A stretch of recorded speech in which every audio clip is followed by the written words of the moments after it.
Hi friends, government of India పోస్ట్‌లో GDS పోస్టులనైతే భర్తీ చేస్తున్నారు మిత్రులారా. ఇవి కేవలం 10థ్‌లో వచ్చిన మార్కుల ప్రకారమే వీటిని భర్తీ చేస్తారు. వీటికి రిటన్ టెస్టు రాత పరీక్ష అనేది ఉండదనమాట.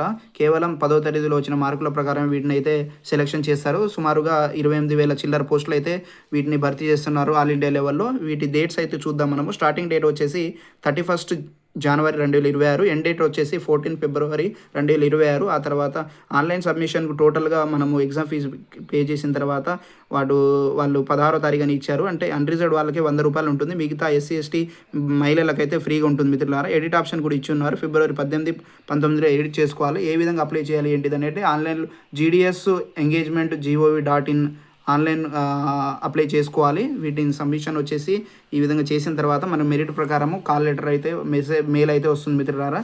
చూసుకున్నట్లయితే మనం ఇంకా డీటెయిల్స్‌లోకి వెళ్దాము. మనకు అప్లై చేయడానికి వచ్చేసి ఈ ఫార్మాట్‌లో వచ్చేసి ఫోటో అండ్ సిగ్నేచర్ ఉండాలి మిత్రులారా. తర్వాత చూసుకున్నట్లయితే దీనికి సంబంధించిన డాక్యుమెంట్లు ఏమేమి ఉండాలి అంటే 10th mark sheet, category if applicable అంటే కులం సర్టిఫికేట్ అనమాట. కంప్యూటర్ సర్టిఫికేట్ ఉంటే అది, ఫిజికల్ హ్యాండిక్యాప్డ్ అయితే వాళ్ళు కూడా. ఆ తర్వాత ఫోటో సిగ్నేచరు. ఎలిజిబిలిటీ వచ్చేసి 10th పాస్ అయి ఉండాలి. వాటిలో ఇంగ్లీషు అండ్ మ్యాథమెటిక్స్ చదివే ఉండాలి. లోకల్ లాంగ్వేజ్ వేరే వేరే రాష్ట్రాల్లో ఎవరైనా అప్లై చేసుకున్నట్టయితే వాళ్ళు హిందీ చదివి ఉండాలన్నమాట. ఫర్ ఎగ్జాంపుల్ ఛత్తీస్గఢ్, జార్ఖండ్, మధ్యప్రదేశ్లో అయితే హిందీ చదివి ఉండాలి. ఇతర రాష్ట్రాల్లో ఆ లోకల్ లాంగ్వేజ్ ఏదైతే ఉందో అది చదువుకొని ఉండాలి. ఏజ్ కేటగిరీ వచ్చేసి 18 నుంచి 40 సంవత్సరాలు. ఇంకా రిజర్వ్డ్ కేటగిరీ వాళ్ళకి వచ్చేసి ఏజ్ రిలాక్సేషన్ కూడా ఉంది మిత్రులారా.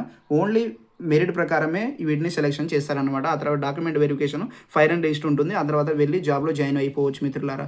కేవలం ఇది మెరిట్ ప్రకారం 10వ తరగతి మెరిట్ ప్రకారం వచ్చే జాబులు కాబట్టి మిత్రులందరూ సద్వినియోగం చేసుకోవాలా.